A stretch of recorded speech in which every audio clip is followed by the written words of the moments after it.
Hello, friends, and welcome to the Hindu analysis for 8th of October 2023।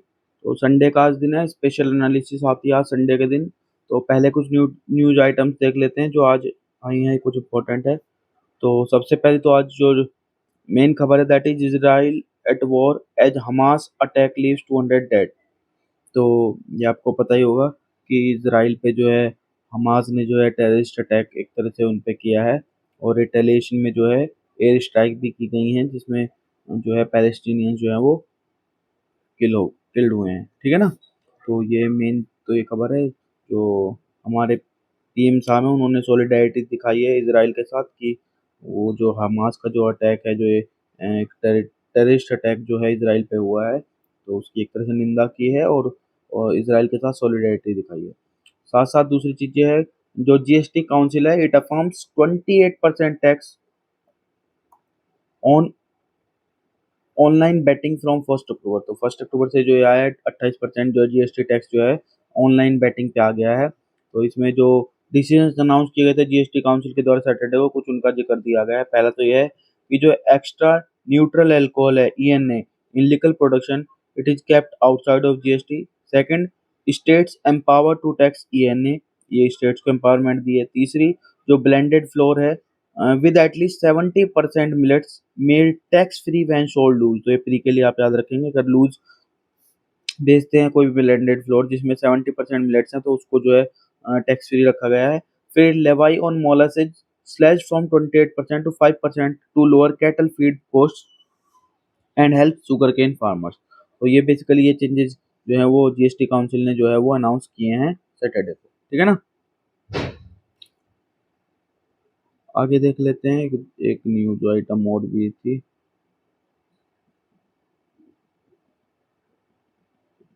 Gaganyaan के लिए जरूर है कि अनमेन्ड फ्लाइट जो है टेस्ट वो होने वाला है अभी। Yes. Ganga Ghaghara basin canal pose a threat to dolphin study. तो डॉल्फिन्स आपको पता होना चाहिए, जो गंगा रिवर के डॉल्फिन है उनका नाम एक तो आप याद रखें, पैटेनिस्टा जेंजेटिका इनका नाम है। ठीक है ना। और ये ज़्यादातर जो कुछ जो रेस्क्यू की गई थी Ganga river dolphin from the irrigation canals in Uttar Pradesh, उनके रिगार्डिंग ये एक रिपोर्ट जो है पब्लिकेशन जो है वो क्या उसका जिक्र यहाँ पे किया गया है। तो जो गंगा रिवर डॉल्फिन है it is in schedule 1 of the Indian wild life protection act 1972 appendix work sites के में। और जो अपेंडिक्स 1 में ये सीएमएस के कन्वेंशन ऑन माइग्रेटरी स्पीशीज, तो हाईएस्ट लेवल ऑफ प्रोटेक्शन जो है इसको गिवन है। वहीं जो इसको कंसिडर किया जाता है national aquatic animal of India, और ये एंडेंजर्ड कैटेगरी में लिस्टेड है इन आईयूसीएन रेड लिस्ट। तो ये सारा चीज प्रीलिम्स के लिए आपको इंपॉर्टेंट है कि हाईएस्ट प्रोटेक्शन इसको जो है वो दी गई है, यही यहाँ पे इंपॉर्टेंट है। फिर बाकी साइंस के पोर्शन पे आते हैं। तो सबसे पहला जो आज का आर्टिकल साइंस में आया that is improving the compatibility of pig organs for transplantation. तो जो पिग्स बेसिकली डेवलप किए जा रहे हैं जिनसे और जिनका ऑर्गन डेवलप करके उनको ट्रांसप्लांट करने के लिए तैयार किया जा रहा है। तो अभी जो माइस पे जो है सक्सेसफुल एक्सपेरिमेंट हुए थे, जो नॉन ह्यूमन प्राइमेट्स हैं उन पे भी जो है एक्सपेरिमेंट सक्सेसफुली कर पाए हैं, उनके जो लाइफ स्पैन को बढ़ा पाए हैं थोड़ा सा ऑर्गन ट्रांसप्लांट के बाद। तो इसमें अभी जताई जा रही है कि ये आने वाले टाइम में ह्यूमंस के लिए भी इसको किया जाएगा। तो modifying the pig genomes to remove antigen coding genes, add human genes, and eliminate pig viruses resulted in long-term survival of the monkey recipients up to around 2 years। तो 2 साल तक के लिए वो उसको बढ़ा पाए हैं। फिर transplantation of animal organs into humans, इसको बोलते हैं जीनो ट्रांसप्लांटेशन। तो डेफिनेशन के लिए आप याद रखें प्री में, जीनो ट्रांसप्लांटेशन क्या होता है, जब एनिमल ऑर्गन्स को जो ह्यूमंस में ट्रांसफर किया जाता है, ट्रांसप्लांट किया जाता है, तो उसको बोलते हैं जीनो ट्रांसप्लांटेशन। पिग्स को जो है प्रोमिनेंट डोनर एनिमल्स माना जाता है, लेकिन कुछ ऑब्स्टेकल्स से हैं जिनको जो है पहले सबसे पहले ओवरकम करना पड़ेगा ताकि उनको क्लिनिकली वायबल ट्रांसप्लांटिंग डोनर की तरह देखने से पहले। तो वो क्या था, उसमें जो मेन दो चीज थे, पहला था ऑर्गन रिजेक्शन का जो इशू है, और दूसरा जो रिस्क ऑफ जोनोसिस है। जोनोसिस पता है, transmission of animal viruses to humans. ये दोनों ही डेफिनेशन आप बताते हैं। तो रिजेक्शन तो पता ही है कि जो इम्यून सिस्टम है वो रिजेक्ट कर देता है कई बार, और दूसरा था यहाँ पे जोनोसिस वाला जो रिस्क है वो। ठीक है ना। फिर यहाँ पे जो ये रिपोर्ट आई है, रिजल्ट देखे गए हैं, उसमें ये है कि जो किडनी ग्राफ्ट बेसिकली किए गए थे, तो वो सर्वाइवल रेट जो है काफ़ी बढ़ा हुआ देखने को मिला था। पहले केवल जो ओनली द ग्लाइकन एंटीजन को जो है नॉकआउट किया जाता था, लेकिन उसके बाद अभी कुछ 3 जो उसमें एंटीजेन्स हैं उनको नॉकआउट किया गया, उसके बाद थोड़े से अच्छे रिजल्ट मिले हैं। फिर उसको साथ-साथ कंबाइन किया गया था इम्यूनो ट्रीटमेंट के साथ।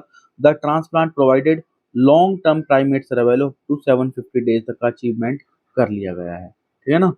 तो ये इसमें इम्पोर्टेंट था।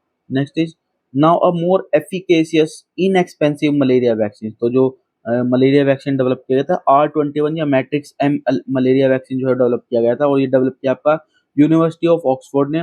और इसको मैन्युफैक्चर कौन करेगा? इसको मैन्युफैक्चर करेगा Pune based serum institute of India जो है इसको मैन्युफैक्चर करने वाला है। और ये रिकमेंड कर दिया WHO ने अक्टूबर 2 को। ठीक है ना? अभी प्री क्वालिफाइड है, लेकिन WHO ने इसको रिकमेंड कर दिया गया है। वहीं पे मेनली फेज 3 के ट्रायल चल रहे थे, जिसमें 5 कंट्रीज दो थी, 5 साइट्स थी 4 कंट्रीज में, मेनली माली में, बुर्किना फासो में, केनिया में और तंजानिया में। चारों ही कंट्रीज अफ्रीकन कंट्रीज हैं ये, वहाँ पे जो हुआ था। और 3 ने तो जो नाइजीरिया और घाना और बुर्किना फासो हैं, उन्होंने ऑलरेडी अप्रूव कर दिया है use of vaccine to immunise children age less than 36 months. ठीक है ना? और अगर डाटा यहाँ पे देखें हम, तो ये काफ़ी डेडली है। 2021 की अगर बात करें तो there were 247 million malaria cases थे वर्ल्ड वाइड, और 6,19,000 लगभग डेथ हुई है मलेरिया से। ठीक है ना? तो आप देख सकते हैं। वॉर अगेंस्ट मलेरिया में थोड़ा सा देखते हैं। 3 कंट्रीज मैंने बता दिया अप्रूव कर दिया है चिल्ड्रन लेस देन 36 मंथ्स के लिए उनको, कि भाई उनको वैक्सीन दिया जाएगा। फिर फेज 3 ट्रायल जो है वो 4800 बच्चों पे किया गया था। 5 साइट्स पे किया गया था, 4 कंट्रीज में, हमने बता दिया। With different malaria transmission intensity and seasonality और ट्रांसमिशन इंटेंसिटी अलग-अलग थी चारों ही कंट्रीज में। पार्टिसिपेंट जो थे उनको 3 वैक्सीन डोज दी गई थी, 4 वीक्स का उनमें गैप था, एंड अ बूस्टर शॉट दिया गया उनको at the end of 12 months after the last dose. Last dose के बाद 12 मंथ्स के गैप के बाद उनको बूस्टर डोज दिया गया। जो प्राइमरी वैक्सीनेशन था वो कैरिड आउट किया गया था prior to malaria season, whether it is seasonal और at any time of year in countries where malaria is perennial. तो 2 तरह का है, कहीं-कहीं पे सीजनल है और कहीं-कहीं पे पूरे साल भर मलेरिया के केसेस देखने को मिलते हैं। दोनों ही अलग-अलग तरीके से स्टडी की गई है। वैक्सीन एफिकेसी देखी गई कि कितनी परसेंट एफिशिएंसी है। End of 1 year in children aged 5 to 36 months was 75% where malaria is seasonal. जहाँ पे सीजनल था वहाँ पे 75% एफिकेसी देखी गई वैक्सीन की।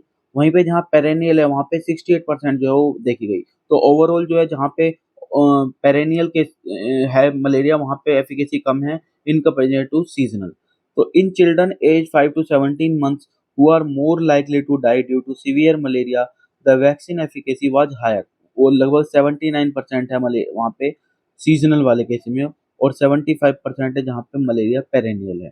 वहीं पे जो चिल्ड्रन है 18 से 36 मंथ्स वाले, उनमें वैक्सीन एफिकेसी जो वो 73% है जहाँ पे सीजनल है, और 63% है जहाँ पे पेरेनियल है। फिर जो वैक्सीन एफिकेसी है वो it was well maintained to 18 months with a single booster dose given 12 months after the primary series. और प्राइमरी सीरीज के 12 महीने के बाद जो है वो जो बूस्टर डोज दी गई है उसकी एफिकेसी भी 18 मंथ तक जो है मेंटेन देखी गई है। ठीक है ना? तो जो रिजल्ट्स हैं, these indicate that the vaccine was more efficacious in places where malaria was seasonal than when it is perennial. वही हमने ऊपर डिस्कस किया था, जहाँ पे पेरिनियल वहाँ पे कम एफिकेसी है कंपैरिजन टू जहाँ पे वो है। अगर कॉस्ट की बात करें, जो कॉस्ट आने वाली है R21 मैट्रिक्स M1 की, जो मैन्युफैक्चर कर रहा है सीरम इंस्टीट्यूट, वो लगभग $2 से $4 पर डोज के बीच में पड़ने वाली है। और सीरम इंस्टीट्यूट जो है वो लगभग 100 मिलियन डोजेज पर ईयर जो है इसकी मैन्युफैक्चर या प्रोड्यूस करने वाला है। ठीक है ना? आगे देखते हैं antiquity of ancient human footprints at White Sands. जो व्हाइट सैंड्स नेशनल पार्क है, ठीक है ना, वहाँ पे डिस्कवरी की गई थी ये एंशियंट ह्यूमन फुटप्रिंट्स की। तो जो रेडियो कार्बन डेटिंग से जो इसकी एज है वो कंफर्म की गई है। लगभग 23,000 से 20,000 साल पहले के जो फुटप्रिंट जो है वो माने बताए गए हैं। And it demonstrate that humans were present in the southern north America during the last glacial maximum. और इससे ये जो है डेमोन्स्ट्रेट करने में, या ये रिसर्च ने फाइंड किया है। ठीक है ना? The risk with radioactive waste water ली। तो आपको पता ही होगा फुकुशिमा दाइची जो न्यूक्लियर प्लांट है जापान में, उसने जो अगस्त 2023 से जो है वो ओशन में जो है जो रेडियो एक्टिव वेस्ट वाटर था उसको रिलीज करना शुरू कर दिया। और ये प्लांट रिलीज है जो लगभग अगले 30 सालों तक चलने वाली है। और उसके इफेक्ट जो है वो एक्सपेक्ट किए हैं नेग्लिजिबल इफेक्ट रहने वाले हैं पीपल और ओशन पे। क्यों? रीजन उसका ये है कि जो रिस्क हैं shows that the amounts of radiation in the plant discharges are being kept well below the radiation safety limits and are less than those in the existing waste water lease. जो existing waste water lease है उनसे भी उसको कम limit पे रखे गए हैं, उनको इतना डाइल्यूट किया गया है मतलब। और रेडिएशन जो प्लांट डिस्चार्ज किया गया है वो काफी बिलो जो रेडिएशन सेफ्टी लिमिट है उनसे भी काफी नीचे रखे हैं, तो इसलिए ये माना जा रहा है कि जो इफेक्ट्स होने वाले हैं वो नेग्लिजिबल रहने वाले हैं, ठीक है ना। आगे और देखते हैं।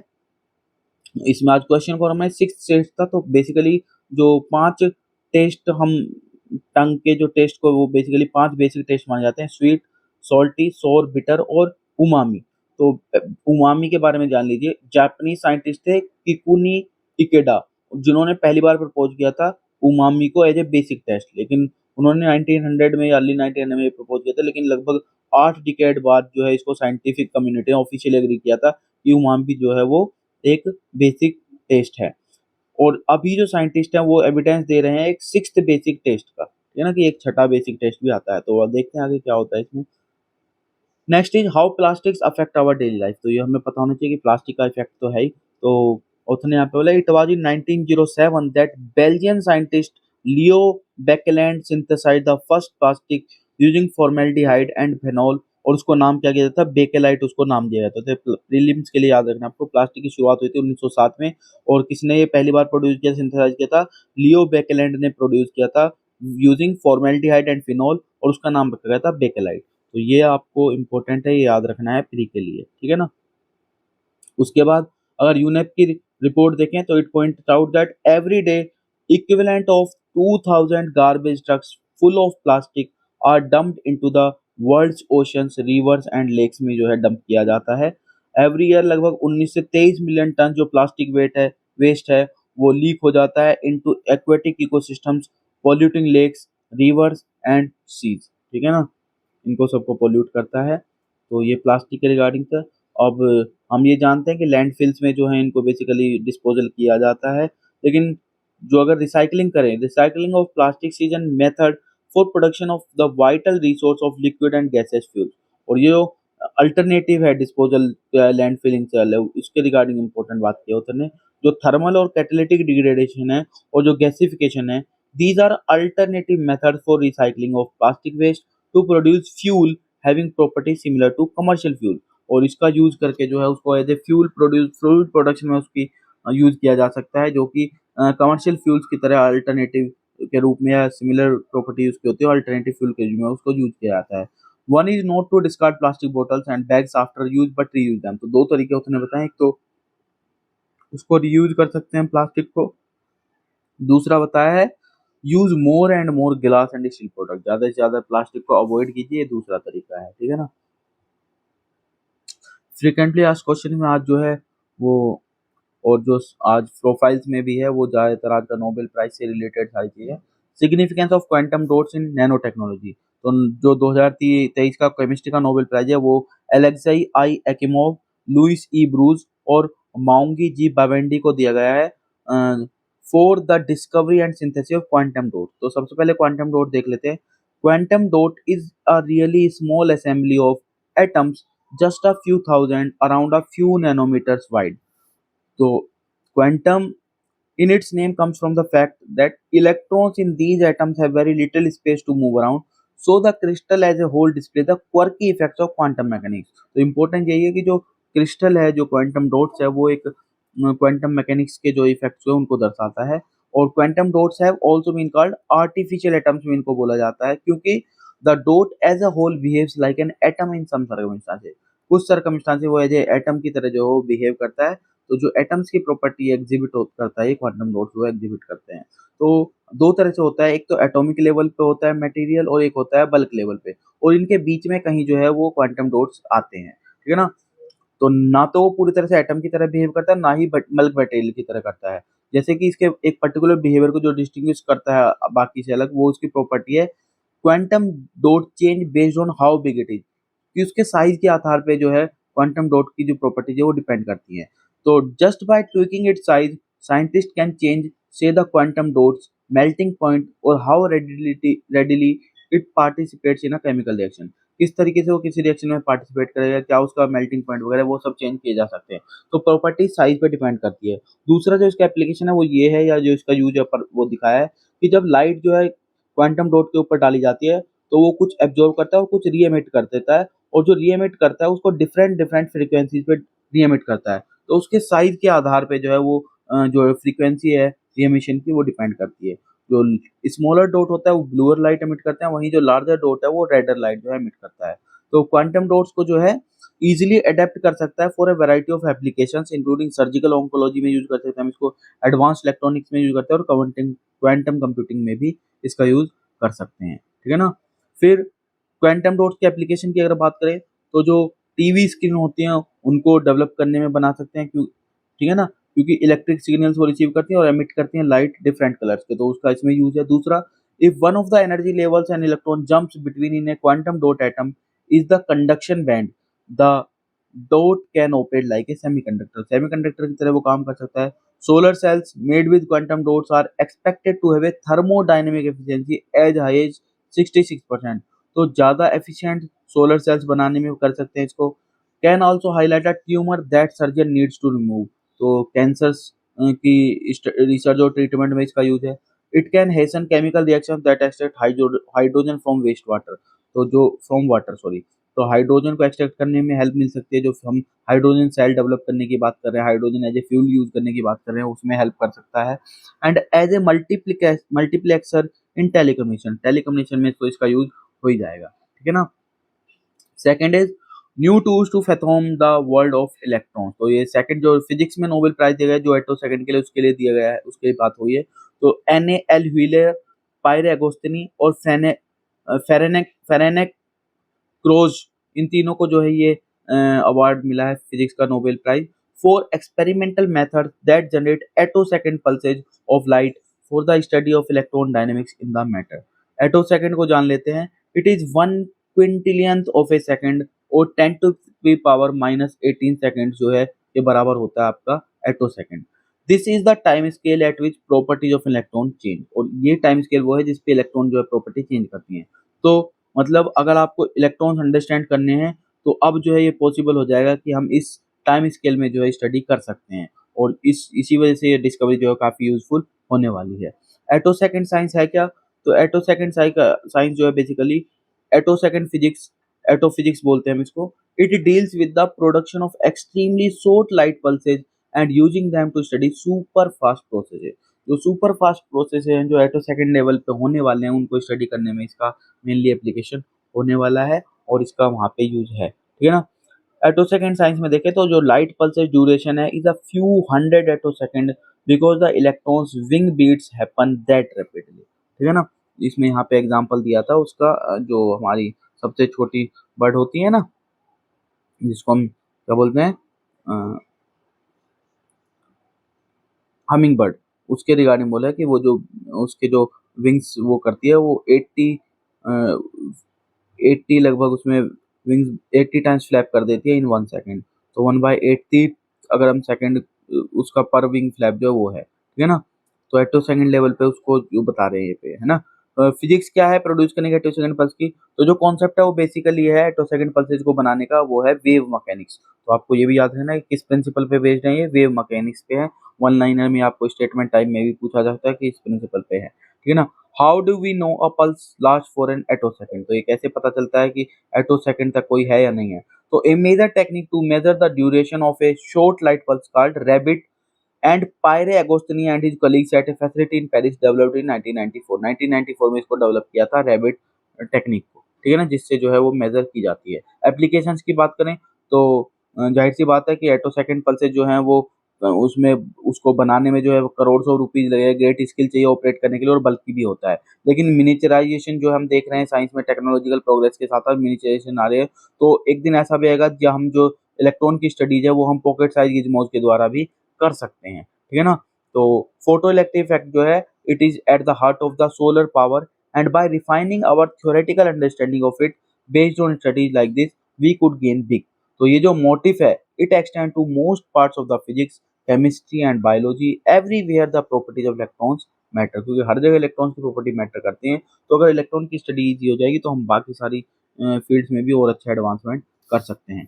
तीसरी जो नोबेल प्राइज था वो फिजिक्स मेडिसिन के लिए जो नोबेल प्राइज दिया गया था वो एमआरएनए रिसर्च के लिए आया था, which is use to fight कोविड-19। तो वैक्सीन डेवलप यहाँ पे एमआरएनए के था उसके लिए था। तो कैटलिन करिको और ड्रू विजमैन को ये दिया गया है for their discoveries concerning nucleoside based modifications that enabled the development of effective mRNA vaccine against covid.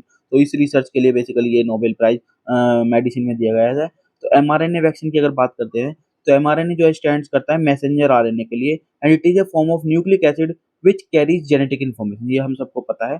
The mRNA vaccine also attempts to activate the immune system to produce antibodies that help counter infection from a live virus। तो किसी live virus से जो infection होता है उसको counter करने में जो एंटीबॉडी प्रोड्यूस करते हैं एमआरएनए वही काम करता है कि एक्टिवेट कर देता है हमारे इम्यून सिस्टम को, ताकि जब लाइव वायरस से एनकाउंटर हो तो जो इम्यून सिस्टम है वो एंटीबॉडीज प्रोड्यूस कर सके। ठीक है ना। However, while most vaccines use weakened or dead bacteria or viruses to evoke a response from the immune system, mRNA vaccines only introduce a piece of genetic material that corresponds to a viral protein. This is usually a protein found on the membrane of the virus called spike protein.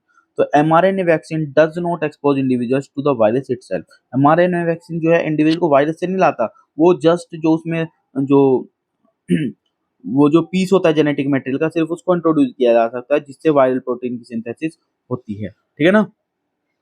तो major advantage क्या है mRNA vaccine का, वो ये है कि because they only need the genetic code it is possible to quickly update vaccine to emerging variant. कि आप जो है उसको अपडेट भी कर सकते हैं जैसे जैसे आपकी जरूरत है उसके हिसाब से वैक्सीन को जो है कोई भी वेरिएंट जो इमर्ज होता है उसके लिए आप उसको तुरंत जो है अपडेट कर सकते हैं। ठीक है ना। बाकी वैक्सीन के केस में ये नहीं है, लेकिन एमआरएनए वैक्सीन के केस में ये एडवांटेज होता है। तो mRNA offers strong safety advantages. Minimal genetic construct, it harbors only the element directly required for expression of the encoded protein। encoded protein को एक्सप्रेस करने के लिए जो एलिमेंट चाहिए वो सीधे सीधे डायरेक्टली वो सिर्फ उनकी उसको मिनिमल जेनेटिक कंस्ट्रक्शन चाहिए, उसको ज्यादा चीजों की जरूरत नहीं होती है। ठीक है ना। वही सारा इसमें बताया गया है। ठीक है।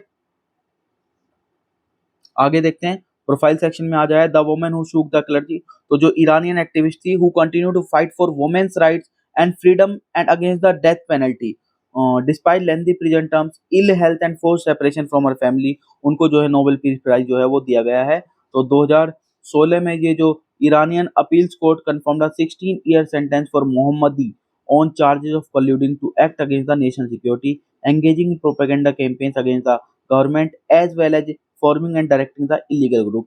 उसके बाद उन्होंने को फाउंड किया था organization during her college days, उसका नाम था Tashakkol Daneshjui Roshan Garan illuminating students group.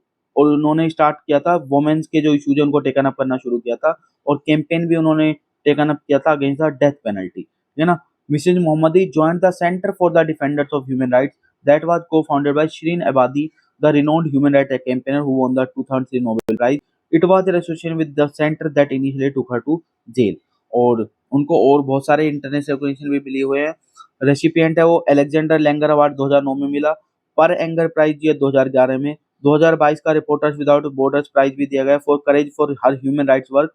और उनको 2013 का PEN Oxfam Nobel free expression award भी मिला गया था और स्वीडिश ओलोफ पाल्मे प्राइज दिया गया था ह्यूमन राइट्स के लिए 2023 का। और अब उनको जो है 2023 का नोबेल प्राइज भी जो है दिया गया है। ठीक है ना,